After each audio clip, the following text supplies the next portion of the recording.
Ele o demitiu por ser burro demais para o trabalho. Um erro fatal. Mal sabia o CEO que aquele frentista, humilhado na frente de todos, usaria cada palavra como combustível para uma jornada silenciosa que o levaria de volta, não para pedir um emprego, mas para tomar o que era seu por direito. Senhoras e senhores, os números não mentem.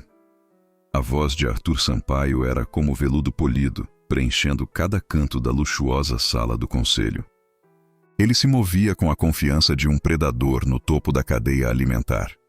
Seu terno italiano impecável refletindo a luz fraca que entrava pelas janelas panorâmicas, com vista para a cidade. Prometi um crescimento de 2 dígitos e entreguei 18%. Um murmúrio de aprovação percorreu a longa mesa de mogno. Os acionistas, homens e mulheres que moviam os fios da economia, olhavam para Arthur com uma mistura de respeito e temor. Ele era implacável, mas trazia resultados. Era tudo o que importava. Arthur permitiu-se um sorriso contido, saboreando o poder que emanava daquela sala. Foi então que a porta dupla se abriu sem aviso. O som, embora suave, cortou a atmosfera como uma faca. Todos os olhares se viraram. O assistente de Arthur apareceu, o rosto pálido, a postura rígida de quem traz más notícias. Senhor Sampaio, peço desculpas. O representante do recém-formado bloco de acionistas minoritários chegou. Arthur ergueu uma sobrancelha, a irritação mal disfarçada. Uma formalidade irritante. Ele se virou, o sorriso de boas-vindas já ensaiado no rosto. E então, ele congelou. O sorriso se desfez, substituído por uma máscara de choque puro. O copo de água em sua mão tremeu, quase caindo. Parado na entrada, vestindo um terno simples, mas bem cortado, estava Davi Moreira, o frentista. O homem cujo rosto ele mal se lembrava, mas cuja humilhação ele orquestrara com prazer sádico meses atrás. Arthur agarrou a borda da mesa, suas juntas ficando brancas. "O que ele está fazendo aqui?"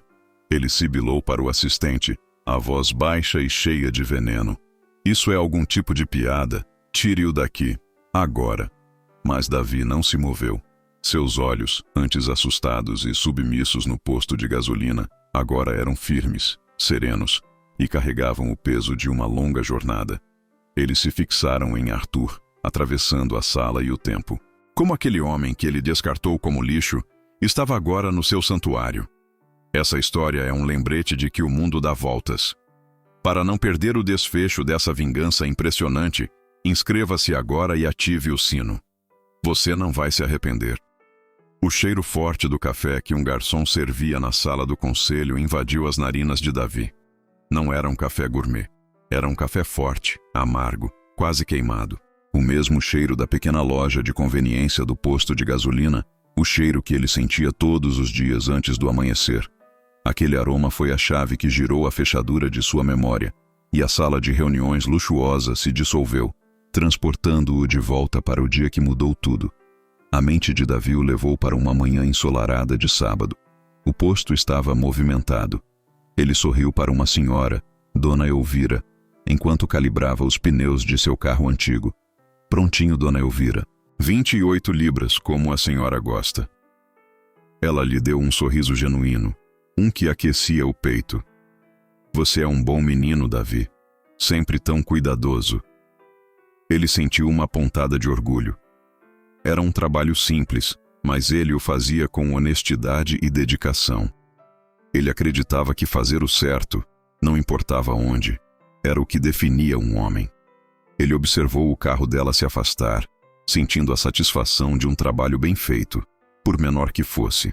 Naquele momento, seu futuro parecia simples, mas digno. Então, o som de um motor potente rasgou o ar.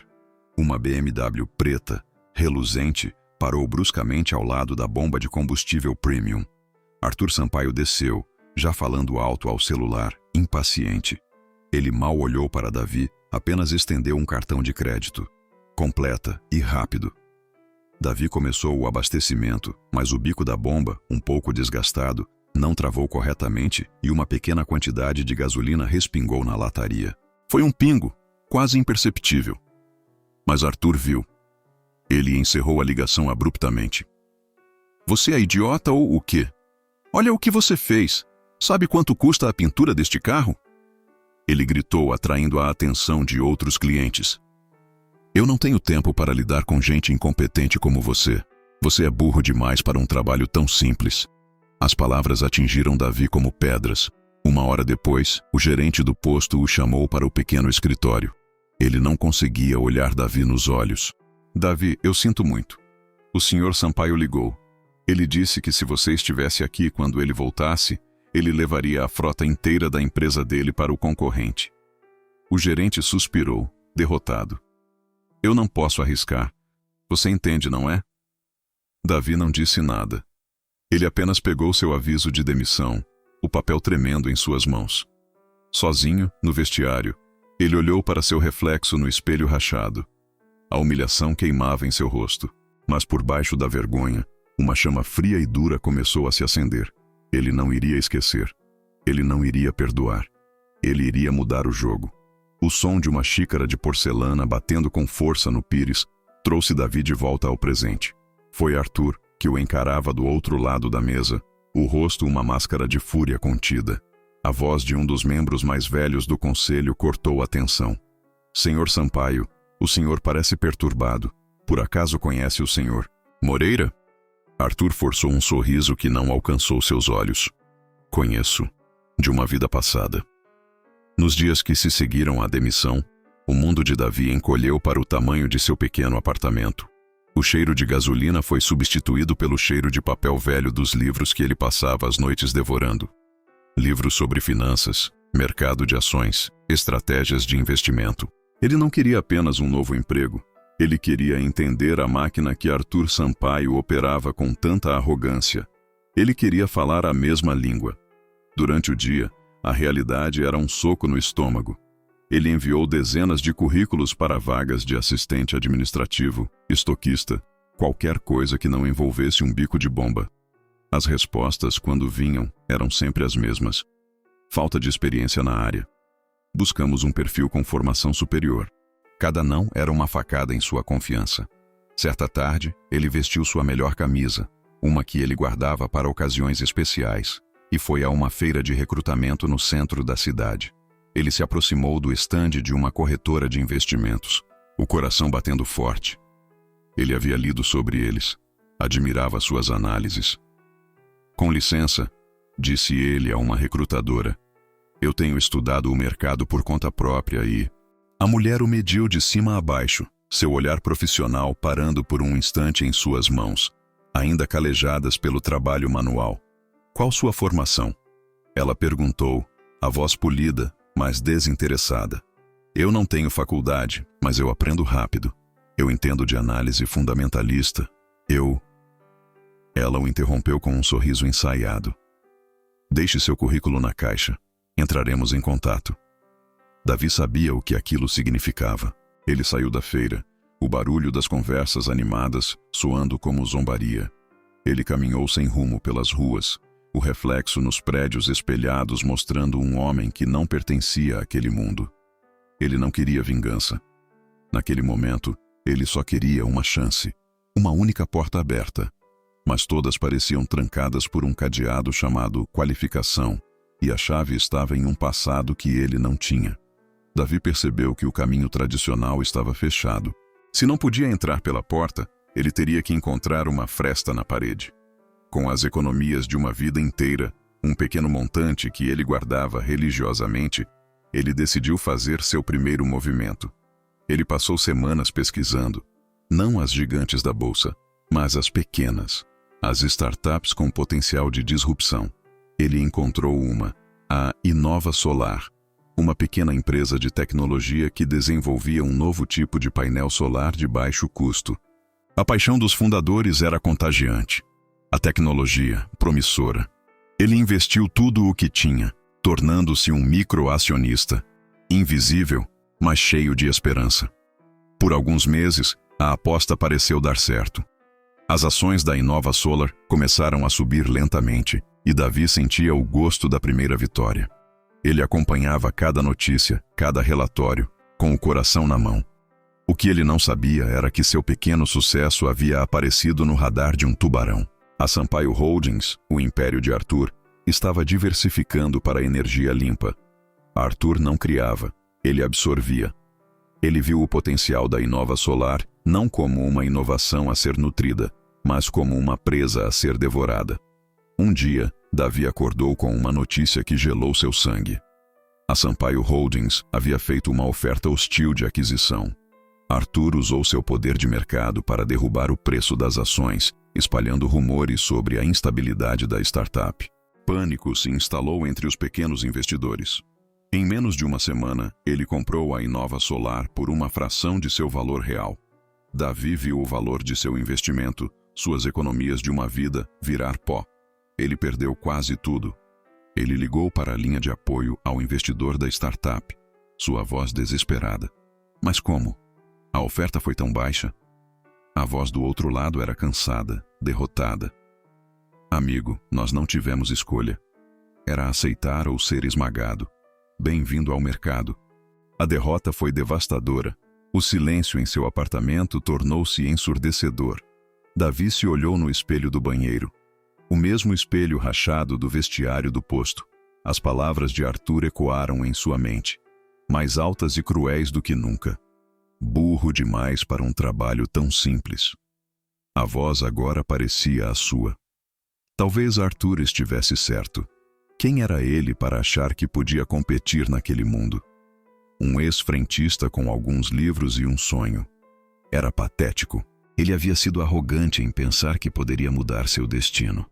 A dúvida o corroeu por dentro, um veneno lento e paralisante. Ele pensou em desistir, em vender os livros, em procurar o emprego mais simples que pudesse encontrar, onde ele não precisasse pensar, apenas obedecer. Um lugar seguro, longe dos tubarões. Ele se sentou na beirada da cama, a cabeça entre as mãos, o peso do fracasso esmagando seus ombros. Foi quando seu olhar caiu sobre uma pequena caixa de madeira empoeirada em cima do guarda-roupa. Era a caixa de ferramentas de seu pai.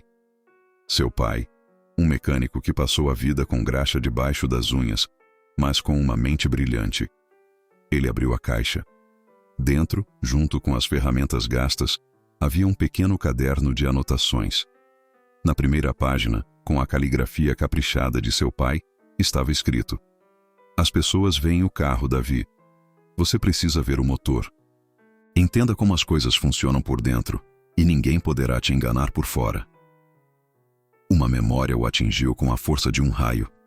Ele, com 10 anos, frustrado por não conseguir consertar um carrinho de controle remoto.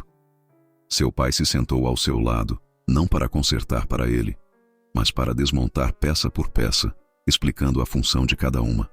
Não desista na primeira falha, seu pai disse. A primeira falha é só o começo da lição. Davi fechou os olhos. A voz de Arthur se tornou um zumbido distante, abafada pela voz calma e sábia de seu pai. A dúvida não desapareceu, mas o medo começou a se transformar em algo diferente. Raiva. Uma raiva fria e focada. Arthur não o havia vencido. Ele havia lhe dado uma lição. A mais dura de todas. Ele se levantou, o corpo ainda doendo, mas a coluna ereta. Ele não iria mais tentar entrar pela porta ou por uma fresta. Ele iria construir sua própria porta. E ele a usaria para derrubar o prédio inteiro. A necessidade de sobreviver era mais imediata que o desejo de vingança. Davi engoliu o orgulho e aceitou o primeiro emprego que conseguiu. Manobrista em um dos hotéis mais luxuosos da cidade. O uniforme, um blazer mal cortado e luvas brancas, parecia uma fantasia humilhante. Ele passou semanas estacionando carros cujo valor poderia resolver sua vida, recebendo gorjetas de homens que não o enxergavam, que olhavam através dele como se fosse parte da decoração. Ele aprendeu a sorrir, a dizer sim, senhor, e a correr para não deixar os clientes esperando. Cada carro de luxo que ele manobrava era um lembrete amargo de seu fracasso com a Inova Solar. Certa noite, o hotel sediava um evento de gala para o empresário do ano. O lobby estava apinhado de figuras poderosas, o ar vibrando com conversas sobre fusões e aquisições. Davi estava na entrada, o frio da noite cortando seu rosto, quando uma BMW preta, a mesma BMW, parou na sua frente. Seu coração deu um salto. Arthur Sampaio desceu do carro, entregando a chave para o colega de Davi. Mas então, Seus olhos se cruzaram. Um brilho de reconhecimento, seguido por um sorriso cruel, iluminou o rosto de Arthur. Ele pegou a chave de volta da mão do outro manobrista e caminhou até Davi. "Olha só o que temos aqui", disse Arthur, a voz alta o suficiente para que os empresários ao redor ouvissem. "Davi, não é? Vejo que você está subindo na vida, de frentista para manobrista. Meus parabéns pela promoção." Ele estendeu a chave, mas em vez de entregá-la, deixou-a cair deliberadamente no chão, entre seus sapatos caros. "Pegue", ele ordenou, o sorriso se alargando. Davi ficou paralisado, o rosto queimando de vergonha. O pequeno círculo de empresários ao redor de Arthur observava a cena com curiosidade divertida. Ninguém disse nada. Eram tubarões sentindo o cheiro de sangue na água. Davi respirou fundo, dobrou os joelhos lentamente e pegou a chave. Ele se levantou, tentando manter a dignidade, e disse com a voz firme: "Seu carro estará seguro, senhor." Arthur riu, um som seco e desdenhoso. É o mínimo que se espera de alguém tão qualificado. A humilhação, no entanto, estava apenas começando. O comentário de Arthur funcionou como um sinal para seus colegas. O desprezo se tornou um esporte. Enquanto Davi esperava por outros carros, um dos amigos de Arthur, um homem corpulento com um relógio de ouro que brilhava na escuridão, aproximou-se. "Ei, você!" ele chamou, estalando os dedos. "Meu carro está com uma mancha no para-brisa. Dê um jeito nisso antes de estacioná-lo." Ele jogou um lenço de seda no peito de Davi. "Use isso." Outro se juntou, rindo. "Cuidado para não arranhar o meu, hein? Não sei se seu salário de um mês pagaria o conserto." Eles formaram um semicírculo ao redor dele, transformando a entrada do hotel em um palco. A humilhação deixou de ser um ato isolado de Arthur e se tornou um espetáculo coletivo. Os outros convidados que chegavam, vendo a cena, ou desviavam o olhar, constrangidos, ou sorriam discretamente, cúmplices do poder que Arthur emanava. Davi se sentia encurralado, exposto sob as luzes brilhantes da entrada do hotel. Cada risada, cada comentário sarcástico era como um pequeno corte em sua pele. Ele podia sentir os olhares dos outros manobristas, colegas de trabalho, que assistiam a tudo de longe, impotentes e com medo de se envolverem. Eles sabiam quem era Arthur Sampaio. Sabiam que um homem como ele poderia destruir a vida de um trabalhador com um único telefonema. E assim, Davi estava sozinho, cercado por lobos vestidos em ternos de grife, a plateia silenciosa permitindo que o massacre continuasse. A noite fria parecia congelar seus ossos, mas era o calor da vergonha que o consumia por dentro. Em um determinado momento, Davi sentiu uma onda de adrenalina cortar o nevoeiro de humilhação. Ele não podia mais suportar. Quando um dos homens o empurrou de leve, dizendo: "Ande logo, não temos a noite toda", algo dentro dele estalou. Ele se virou, não para o homem que o empurrou, mas para Arthur, o maestro daquela orquestra cruel. Ele caminhou até ele, parando a uma distância respeitosa, mas seus olhos estavam firmes. "Senhor Sampaio", disse ele, a voz surpreendentemente calma e clara, ecoando no silêncio que se formou. "O senhor pode ter todo o dinheiro do mundo, mas há uma coisa que o senhor nunca poderá comprar: o respeito que se ganha tratando as pessoas com dignidade." Por um instante, um silêncio chocado caiu sobre o grupo. A audácia de um simples manobrista confrontando Arthur Sampaio era algo que eles não esperavam. Arthur foi pego de surpresa, seu sorriso vacilou por uma fração de segundo. Davi sentiu uma pequena, minúscula faísca de vitória. Ele havia revidado, ele não havia se curvado. Naquele breve momento, sob as luzes do hotel, ele não era um manobrista, não era um ex-frentista. Ele era um homem defendendo seu valor. A plateia de empresários o olhava com uma nova expressão, uma mistura de choque e talvez, apenas talvez, um pingo de admiração pela coragem. A maré parecia ter virado a seu favor. Mas a maré só recua antes do tsunami. Arthur se recuperou do choque em um piscar de olhos. A surpresa em seu rosto foi substituída por uma fúria gelada. Ele deu um passo à frente, invadindo o espaço pessoal de Davi, seu rosto a centímetros do dele. Ele não gritou. Ele falou em um tom baixo, quase um sussurro, mas cada palavra era revestida de veneno. "Dignidade", ele sibilou. Deixe-me te ensinar uma lição sobre a realidade, garoto. Dignidade é poder pagar as contas. Dignidade é colocar comida na mesa. E pessoas como você, que falam de dignidade enquanto estacionam os carros de homens como eu, não têm nenhuma das duas. Ele se virou para a plateia, que agora o observava com atenção renovada, esperando o golpe final. Este homem, Arthur anunciou, apontando para Davi como se ele fosse um inseto. Este homem acha que tem valor, mas o valor dele é definido pelo que eu decido pagar. E hoje, eu decido que ele não vale nada. Ele se virou para o gerente do hotel, que havia se aproximado apavorado. Este funcionário acaba de me ofender. Eu sou um cliente valioso deste hotel. Espero que você tome a atitude correta. O gerente pálido apenas assentiu. Arthur então se voltou para Davi uma última vez. O sorriso cruel estava de volta, maior e mais vitorioso do que nunca. Ele se inclinou e sussurrou, para que apenas Davi ouvisse. Você não é burro, Davi. Você é insignificante. Ele se endireitou e se afastou com seu séquito, as risadas ecoando atrás dele. O gerente se aproximou de Davi, sem jeito. Me entregue o uniforme. Você está demitido. Davi ficou parado, o som das risadas e dos carros de luxo se misturando em um zumbido caótico. Ele estava sozinho, completamente derrotado. A frase de Arthur ecoou em sua mente, a humilhação máxima, a sentença final, insignificante. Davi caminhou para casa naquela noite, mas não sentiu o chão sob seus pés. O uniforme de manobrista que ele carregava em uma sacola plástica parecia pesar 1 tonelada.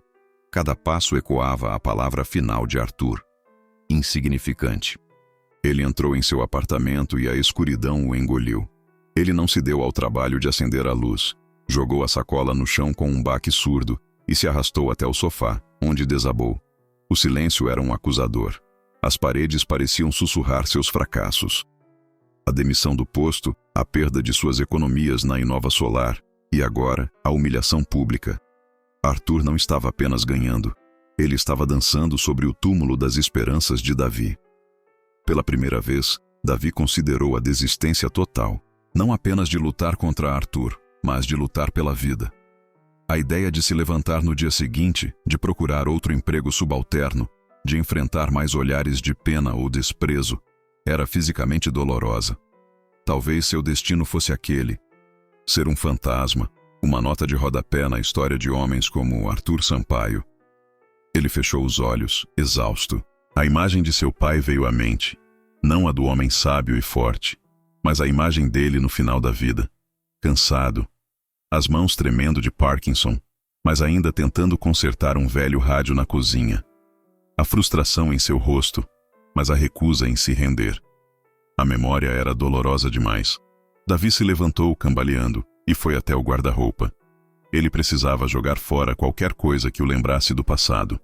Ele pegou a velha caixa de ferramentas de seu pai, decidido a se livrar dela. Ao abri-la para esvaziar seu conteúdo, seus dedos tocaram o pequeno caderno de anotações. Ele o jogaria fora também, mas algo o fez parar. Ele o abriu em uma página aleatória. Era uma anotação sobre a Energia Pioneira S.A., uma pequena empresa de energia local. Ao lado, seu pai havia escrito: comprei 200 ações. Um dia, isso pode valer alguma coisa. É pouco, mas é um começo. Davi nunca tinha ouvido falar daquela empresa.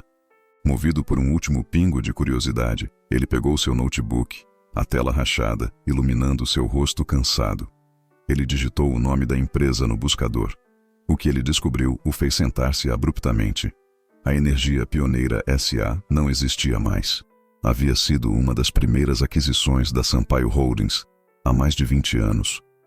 A transação foi o que catapultou um jovem e desconhecido Arthur Sampaio para o status de milionário. Davi começou a cavar mais fundo, caindo em uma toca de coelho de artigos antigos, fóruns de investidores esquecidos e notícias de jornais digitalizados. Ele encontrou dezenas de histórias, fragmentos de vidas arruinadas, pequenos acionistas como seu pai, que foram pressionados a vender suas ações por valores irrisórios. A tática era sempre a mesma. Arthur espalhava desinformação, criava pânico e depois aparecia como o salvador, comprando tudo por uma ninharia. A história da Inova Solar não foi um caso isolado. Foi um método aperfeiçoado ao longo de décadas. O nome de seu pai não estava em nenhuma notícia. Ele era pequeno demais para ser notado. Ele era apenas mais um grão de areia na fundação do Império de Arthur. Uma raiva diferente de tudo que já sentira começou a queimar em seu peito. Não era a raiva quente da humilhação, mas uma fúria fria, precisa, como a ponta de um bisturi. Aquilo não era mais sobre ele. Era sobre seu pai. Era sobre todas as pessoas invisíveis que Arthur havia esmagado em sua ascensão. Ele percebeu que Arthur não havia apenas roubado seu dinheiro na Inova Solar. Ele havia roubado a herança de seu pai, o pequeno legado que ele tentou deixar. A luta havia se tornado pessoal em um nível que ele não imaginava. Ele olhou para a anotação de seu pai. É pouco, mas é um começo. De repente, as palavras ganharam um novo significado. As 200 ações. Elas ainda existiam? Teriam sido convertidas em ações da Sampaio Holdings? Era uma chance mínima, uma agulha no palheiro. Mas era mais do que ele tinha há uma hora. Ele sabia que não podia fazer aquilo sozinho. Ele precisava de alguém que conhecesse a lei, alguém que entendesse a mente de Arthur. Sua pesquisa o levou a um nome que aparecia repetidamente nos fóruns antigos. Um advogado que tentou lutar contra Arthur no caso da energia Pioneora e foi profissionalmente destruído por isso. Miguel Martins. Segundo as últimas informações, ele vivia recluso em uma cidade pequena no interior. Davi fechou o notebook. A exaustão havia desaparecido, substituída por uma clareza de propósito que ele nunca sentira antes. Ele não iria mais fugir. Ele iria caçar. A viagem para a pequena cidade do interior foi longa e silenciosa. Davi encontrou Miguel Martins em uma casa modesta, com um jardim que já viu dias melhores. O homem que o recebeu na porta era uma sombra do advogado combativo que Davi viu em fotos antigas. Seus ombros estavam curvados, os olhos cansados, e ele se movia com a lentidão de um homem que há muito tempo aceitou a derrota. "O que você quer?" Martins perguntou, a voz rouca, sem convidar Davi a entrar. Davi não hesitou.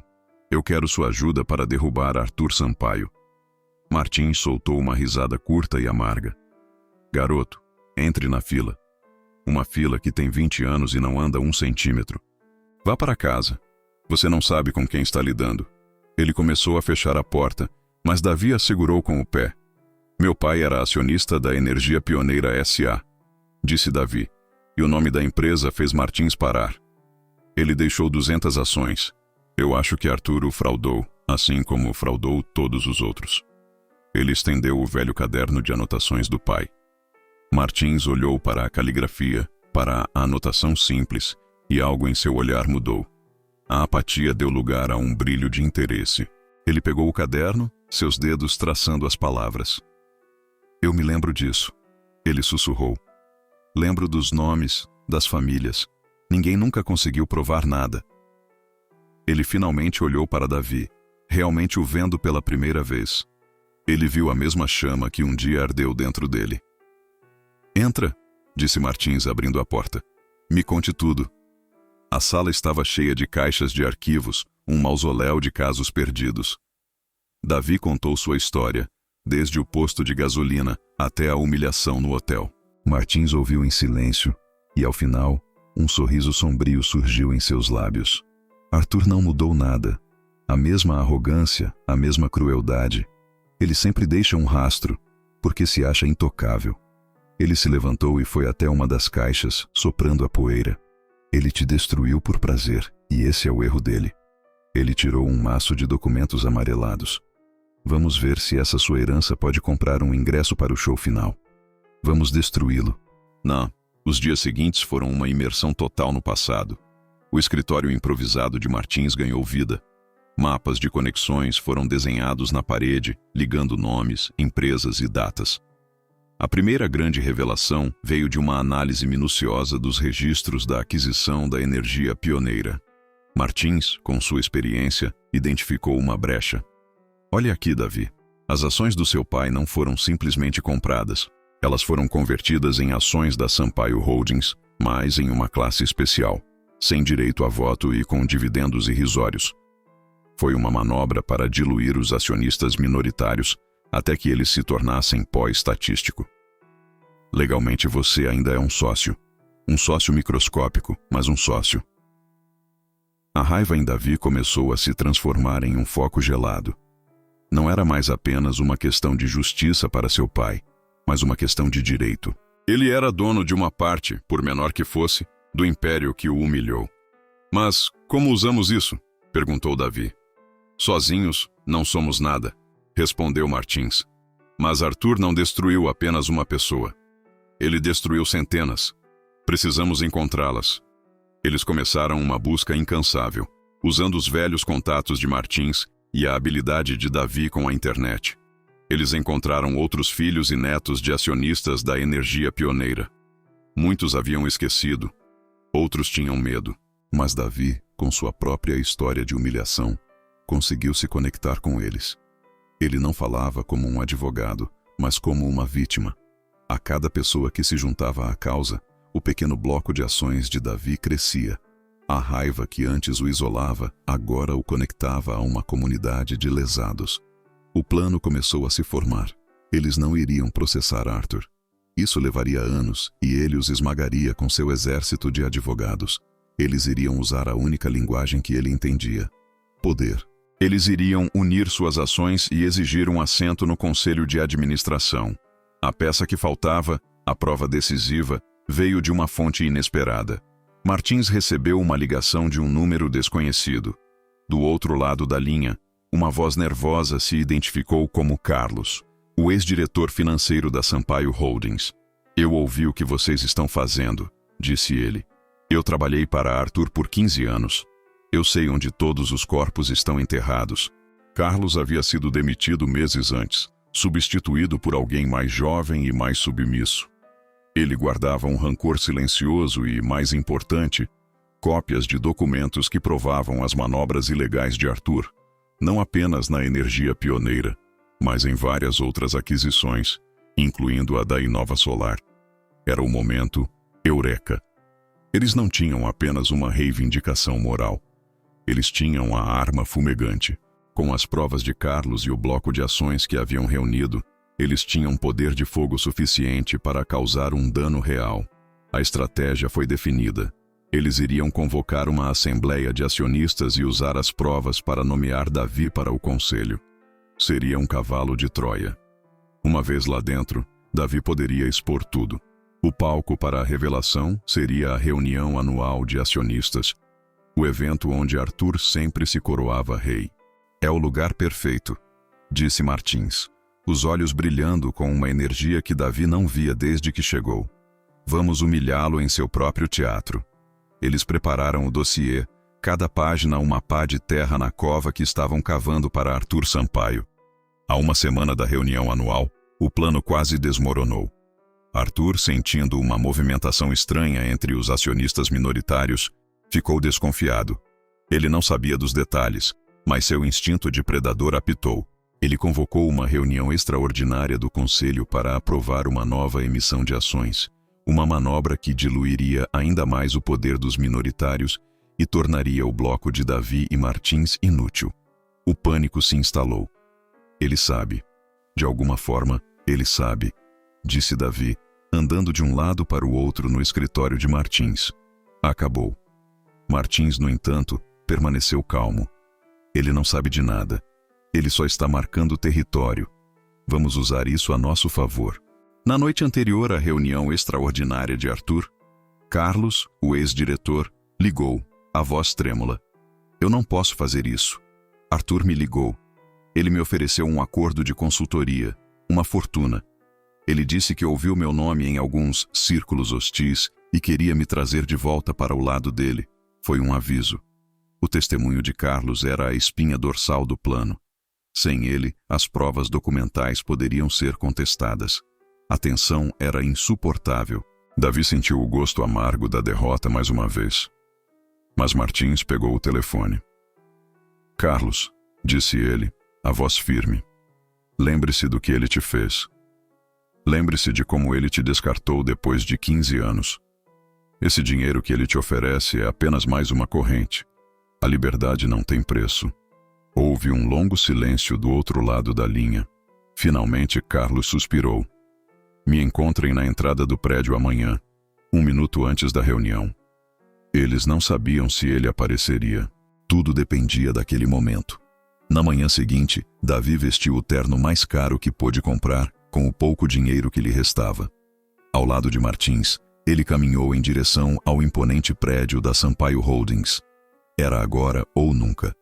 Se essa jornada de superação já te emocionou, me conta nos comentários de qual cidade você está assistindo. Eu leio e respondo a todos com muito carinho. Com a reunião anual de acionistas marcada, a pequena casa de Miguel Martins se transformou em um quartel-general de guerra. A preparação era meticulosa, uma operação cirúrgica contra um gigante. Davi e Martins passaram dias e noites montando o dossiê final. Cada alegação era apoiada por um documento, cada documento autenticado por Carlos, o ex-diretor financeiro, que se tornara uma peça central na conspiração. Eles não estavam apenas reunindo provas. Estavam construindo uma narrativa irrefutável. Davi, com sua memória fotográfica para detalhes, decorou cada transação, cada data, cada nome. Ele não seria apenas um acusador. Ele seria a própria evidência viva da fraude. Enquanto Martins cuidava da estratégia legal, garantindo que cada passo fosse blindado contra os ataques dos advogados de Arthur, Davi tinha outra tarefa. Ele contatou pessoalmente cada um dos acionistas minoritários que haviam se juntado ao bloco. Ele não enviou e-mails ou mensagens. Ele ligou para cada um deles. Ele ouviu suas histórias, histórias de pais e avós que perderam suas economias, seus sonhos. Ele compartilhou sua própria dor. A humilhação no posto de gasolina, o desprezo no hotel. Ele transformou um bloco de ações em um movimento, uma aliança forjada na dor e na esperança de justiça. O momento perfeito para o ataque foi escolhido com precisão.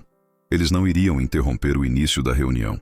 Deixariam Arthur fazer seu discurso triunfante, se banhar nos aplausos, atingir o auge de sua arrogância. A queda seria muito maior do topo. Eles ensaiaram o confronto dezenas de vezes. Martins fazia o papel de Arthur, atacando Davi com perguntas cruéis e desqualificações. Quem é você para questionar meus negócios? Um frentista? Um manobrista? E Davi aprendia a responder, não com raiva, mas com fatos. Fatos frios, cortantes e inegáveis. Eu sou um acionista, Sr. Sampaio, e estes são os números da sua empresa. Números que o senhor parece ter esquecido de apresentar. A preparação era exaustiva, mental e emocionalmente. Davi mal dormia, alimentando-se de café e da adrenalina da missão. Ele estava se transformando, o jovem humilhado dando lugar a um estrategista focado e implacável. Há 2 dias da reunião, o obstáculo final surgiu, quase derrubando todo o castelo de cartas. Um dos acionistas do bloco, um senhor idoso cuja família fora uma das mais prejudicadas pela aquisição da energia pioneira, sofreu um problema de saúde e foi hospitalizado. Suas ações eram cruciais. Sem elas, o bloco perdia a porcentagem mínima necessária para indicar um membro ao conselho. O pânico se instalou novamente. Arthur, por pura sorte, poderia vencer sem sequer lutar. Tentar encontrar outro acionista em cima da hora era impossível. A frustração era palpável. Depois de todo o trabalho, todo o risco, o destino parecia zombar deles. Davi se recusou a desistir. Eu vou até o hospital, ele disse. Martins o advertiu. Davi, o homem está doente. Não podemos pressioná-lo. Eu não vou pressionar, respondeu Davi. Eu vou conversar. No hospital, Davi encontrou o filho do acionista, um homem de meia idade, cansado e preocupado. Davi não falou sobre ações ou sobre Arthur Sampaio. Ele falou sobre seu próprio pai, sobre o caderno de anotações, sobre o desejo de honrar sua memória. Ele explicou que a luta não era por dinheiro, mas por dignidade. O filho ouviu em silêncio e, depois de um longo momento, pegou o telefone e ligou para o advogado da família. Meu pai me deu uma procuração para esses assuntos. Ele gostaria que sua luta fosse honrada. Vocês têm nossas ações. Eles haviam superado o obstáculo, mas o susto serviu como um lembrete de quão frágil era o plano. Eles estavam apostando tudo em uma única jogada. Na manhã da reunião, Davi, Martins e Carlos se encontraram em um café perto do prédio da Sampaio Holdings. O ar estava carregado de tensão. Carlos, o ex-diretor, estava visivelmente nervoso, suas mãos tremendo ao segurar a xícara. E se ele tiver segurança extra? E se eles não nos deixarem entrar? Ele perguntou. Martins colocou uma mão firme em seu ombro. Você é um convidado, Carlos. E nós somos acionistas.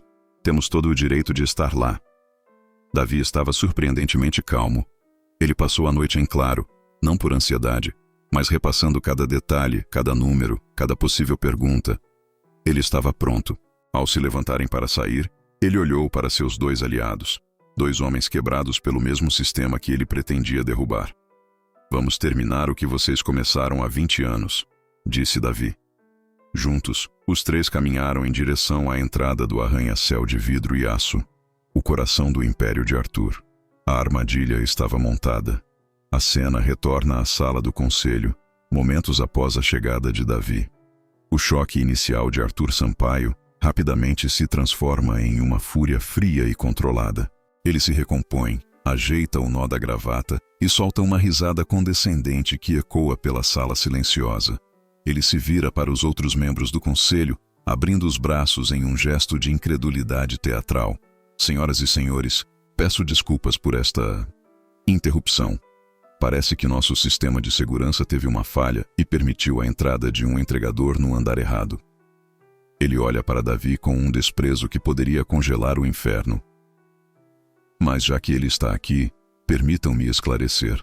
Este homem, ele diz, a voz pingando sarcasmo, é o Sr. Davi Moreira. Eu o conheço sim. Ele já abasteceu meu carro. E, se não me engano, também já o estacionou. Um trabalhador esforçado, sem dúvida, em sua área de atuação. As risadas de alguns membros do conselho, os mais leais a Arthur, quebram a tensão. Arthur se sente encorajado, inflando o peito. Agora, o que um ex-frentista estaria fazendo em uma reunião do conselho da Sampaio Holdings? Eu não sei. Talvez ele tenha confundido a sala de reuniões com a copa. Acontece. Ele se vira para Davi, o sorriso se desfazendo em uma ordem clara. Sua presença aqui é um erro. Sugiro que se retire antes que eu precise chamar a segurança para acompanhá-lo. A arrogância de Arthur é palpável. Ele está no seu território, no auge de seu poder. E a presença de Davi é uma anomalia que ele pretende esmagar publicamente para reafirmar seu domínio. Ele se senta na cabeceira da mesa, como um rei em seu trono, e acena com desdém. Continuando, senhores, sobre a projeção para o próximo trimestre, ele age como se Davi já tivesse desaparecido, como se sua insignificância fosse um fato consumado. Ele está tão confiante em seu poder, em sua capacidade de intimidar e descartar os outros, que nem por um segundo considera que Davi possa ter qualquer direito de estar ali. Para ele, a situação é simples. Uma praga invadiu seu palácio, e ele a esmagará sem sujar os sapatos. A frase final paira no ar, um testamento de sua soberba. Pessoas como ele não pertencem a este mundo. Davi não se move. Ele espera o riso morrer e o olhar de Arthur se fixar nele novamente, impaciente. Com uma calma que desconcerta a todos, ele dá um passo à frente. O senhor tem razão, Sr. Sampaio. Eu já abasteci seu carro. E enquanto o fazia, aprendi que mesmo os motores mais potentes podem ter falhas catastróficas se não houver manutenção. A analogia paira no ar, e o silêncio na sala se aprofunda. Davi se dirige ao conselho. Meu nome é Davi Moreira. E ao contrário do que o Sr. Sampaio sugere, não estou aqui por engano. Estou aqui como representante legal do bloco de acionistas minoritários, que juntos detêm 4,7% das ações ordinárias desta empresa. Um murmúrio percorre a sala. É uma porcentagem pequena, mas significativa o suficiente para não ser ignorada. Arthur ri novamente, mas desta vez, a risada soa forçada. 4%? Um mosquito em um para-brisa. O que vocês querem? Um dividendo extra? Davi ignora a provocação. Queremos transparência, e é por isso que gostaria de apresentar ao Conselho alguns documentos sobre a aquisição da empresa Energia Pioneira S.A. há 20 anos. Ele projeta na tela principal o primeiro documento, um registro mostrando como as ações dos minoritários foram convertidas em papéis sem valor. Uma manobra brilhante, Sr. Sampaio, mas fraudulenta. Arthur se levanta, o rosto vermelho de raiva. Isso é um absurdo. Uma ficção criada por um oportunista. Esses documentos são falsos. Uma tentativa desesperada de extorsão. Ele se vira para o conselho, a voz trovejando. Os senhores vão acreditar em mim, que construí este império, ou em um... Ninguém que aparece com papéis velhos? A porta da sala se abre novamente. Desta vez, quem entra é Miguel Martins, acompanhado por um homem pálido e nervoso. Carlos, o ex-diretor financeiro.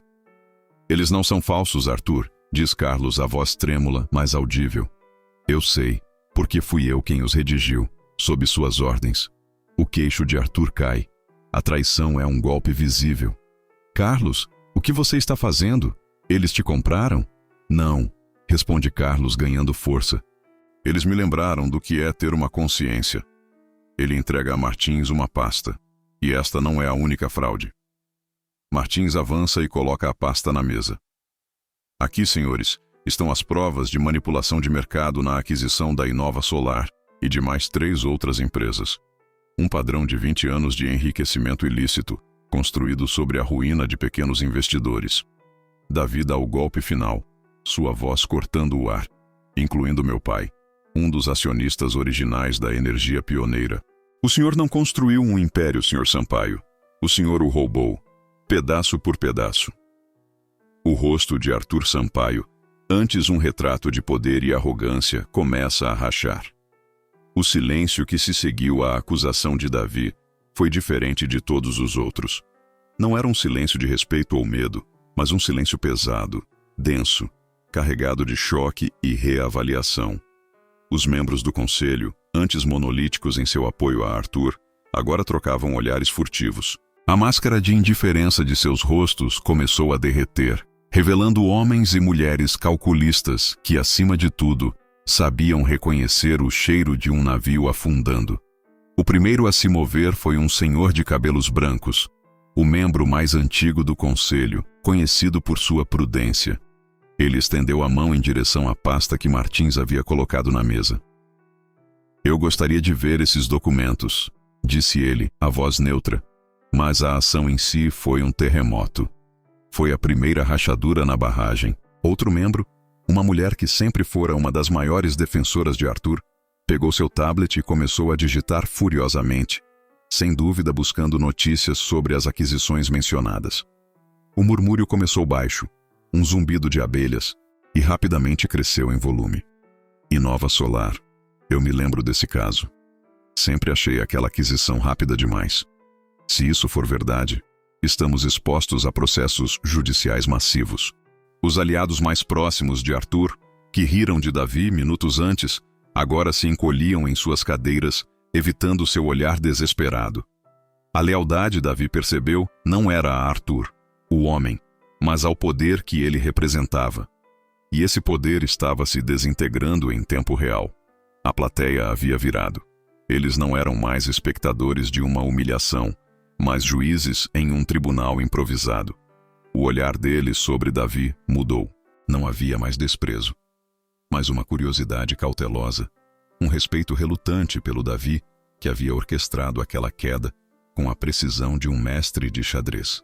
Arthur olhou ao redor da sala, buscando um único olhar de apoio, um único aliado. Ele não encontrou nenhum. Encontrou apenas rostos fechados, calculando os danos, planejando os próximos movimentos para se salvarem.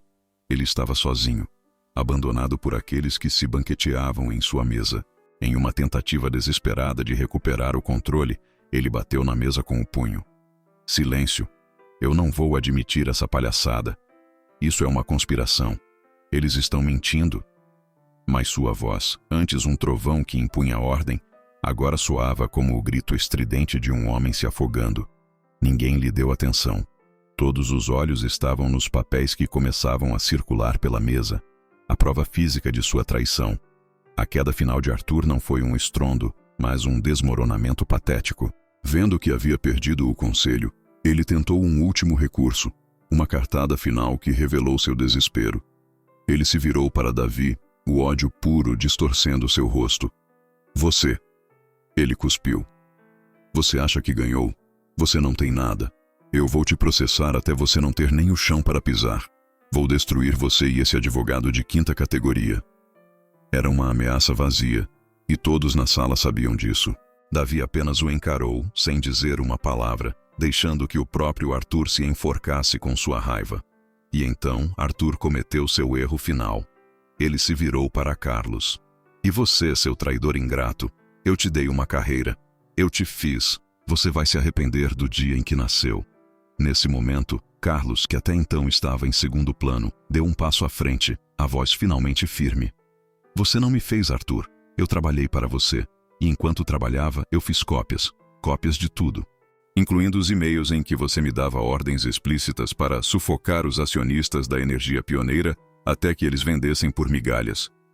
E essas cópias com data e hora foram enviadas há 10 minutos para a Comissão de Valores Mobiliários e para 3 dos maiores jornais do país. Foi o checkmate. A confissão definitiva não veio de Arthur, mas da prova irrefutável de suas próprias palavras. Um som coletivo de espanto percorreu a sala. O rosto de Arthur ficou branco como cera. O último resquício de luta o abandonou, substituído por um terror abjeto.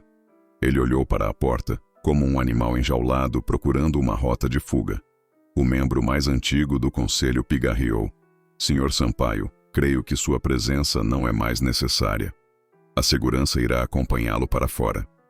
A frase foi dita com uma frieza cirúrgica.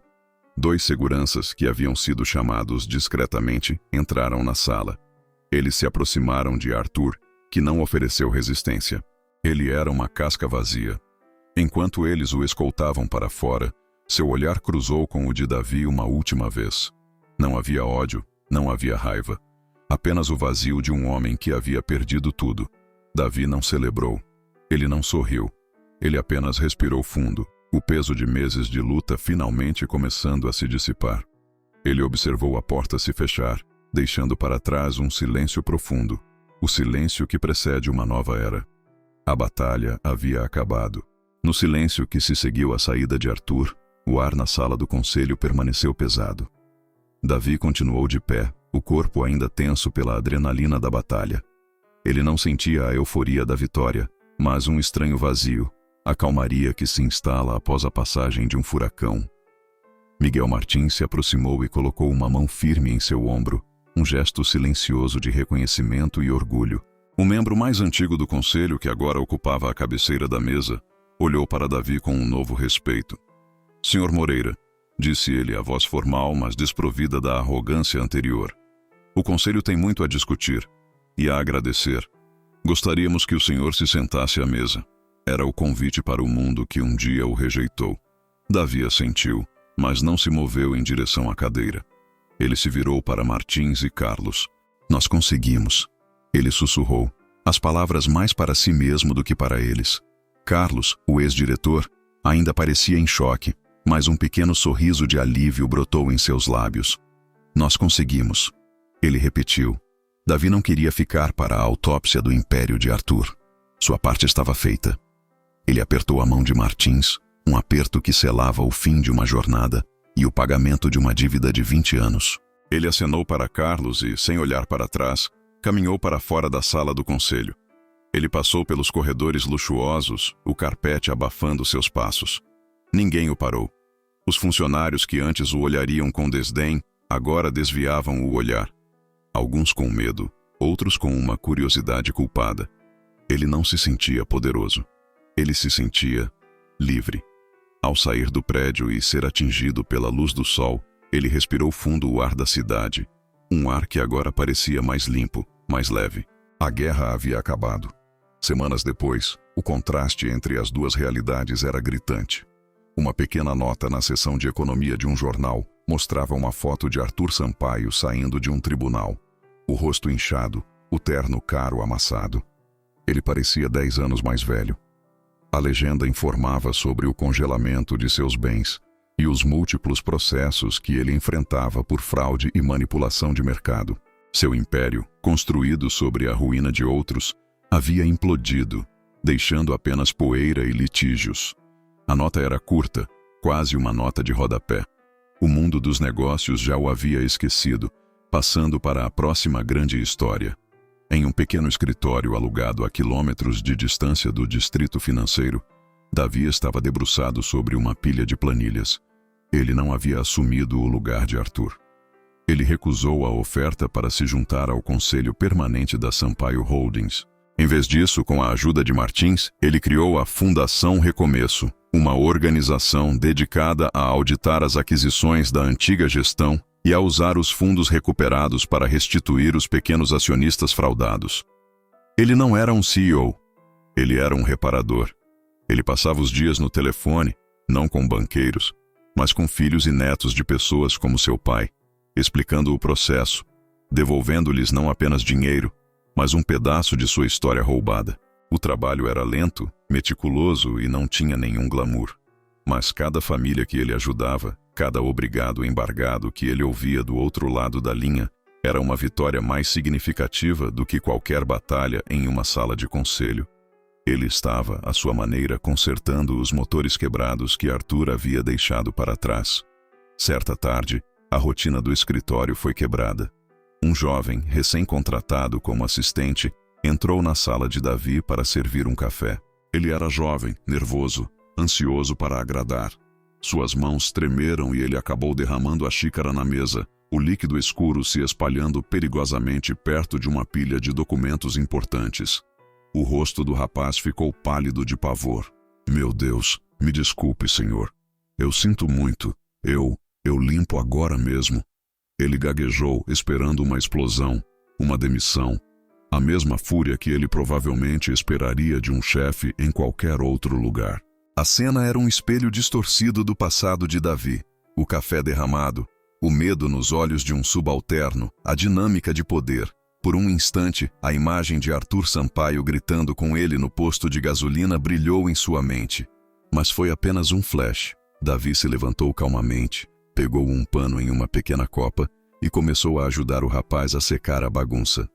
Não se preocupe, disse ele, a voz gentil, oferecendo um sorriso tranquilizador. Acontece com todo mundo. Esses papéis nem eram tão importantes assim. O rapaz o olhou, a confusão e o alívio estampados em seu rosto. Obrigado, senhor. Ele sussurrou. Davi colocou uma mão em seu ombro. Está tudo bem. Agora, que tal você me ajudar a entender este relatório aqui? Acho que você pode ter uma perspectiva melhor do que a minha. Naquele simples ato de compaixão, naquela escolha de erguer em vez de esmagar, Davi provou que sua transformação estava completa. Ele não havia apenas derrotado seu inimigo. Ele havia se recusado a se tornar um. Ele finalmente entendeu o que seu pai queria dizer. O verdadeiro poder não estava no motor, mas na mão que o guiava. A história de Davi e Arthur é um poderoso lembrete de que o mundo, de fato, dá voltas. Ela nos mostra que a verdadeira força não reside no status, no dinheiro ou no poder de humilhar os outros. Reside na resiliência, na inteligência e, acima de tudo, no caráter. Davi foi chamado de burro, incompetente e insignificante, mas ele transformou cada insulto em um degrau. Ele nos ensina que a educação não vem apenas de diplomas na parede, mas da fome de aprender, da coragem de se levantar após cada queda e da sabedoria de nunca se tornar aquilo que você despreza. Quantas vezes nos sentimos pequenos ou subestimados? Quantas vezes uma palavra dura ou um ato de injustiça nos fez questionar nosso próprio valor? A jornada de Davi é um espelho para a força que existe dentro de cada um de nós, esperando pelo momento certo para se manifestar. Não para a vingança, mas para a justiça. Não para destruir, mas para reconstruir. É uma prova de que, no grande tabuleiro da vida, um peão que avança com propósito pode, sim, derrubar um rei. Se você acredita que a dignidade é o bem mais valioso que uma pessoa pode ter, e que todos merecem uma segunda chance para reescrever sua própria história, eu quero te convidar a fazer parte da nossa comunidade. Deixe um sim nos comentários se essa mensagem ressoou em você. Sua interação é o combustível que nos permite continuar trazendo histórias como esta. Histórias que nos inspiram a ser melhores, a lutar pelo que é certo e a nunca, jamais, subestimar o poder de um coração determinado. E se você conhece alguém que precisa ouvir que não está sozinho em sua luta, que precisa de um lembrete de sua própria força interior, compartilhe este vídeo. Às vezes, Uma história é tudo o que precisamos para reacender a chama. Não se esqueça de se inscrever no canal e ativar o sininho para não perder nenhum de nossos próximos conteúdos. Cada vídeo é preparado com o mesmo cuidado e dedicação que Davi usou para planejar sua virada. Queremos continuar crescendo juntos, construindo uma comunidade que valoriza a força, a honra e a superação. Obrigado por assistir e por fazer parte desta jornada.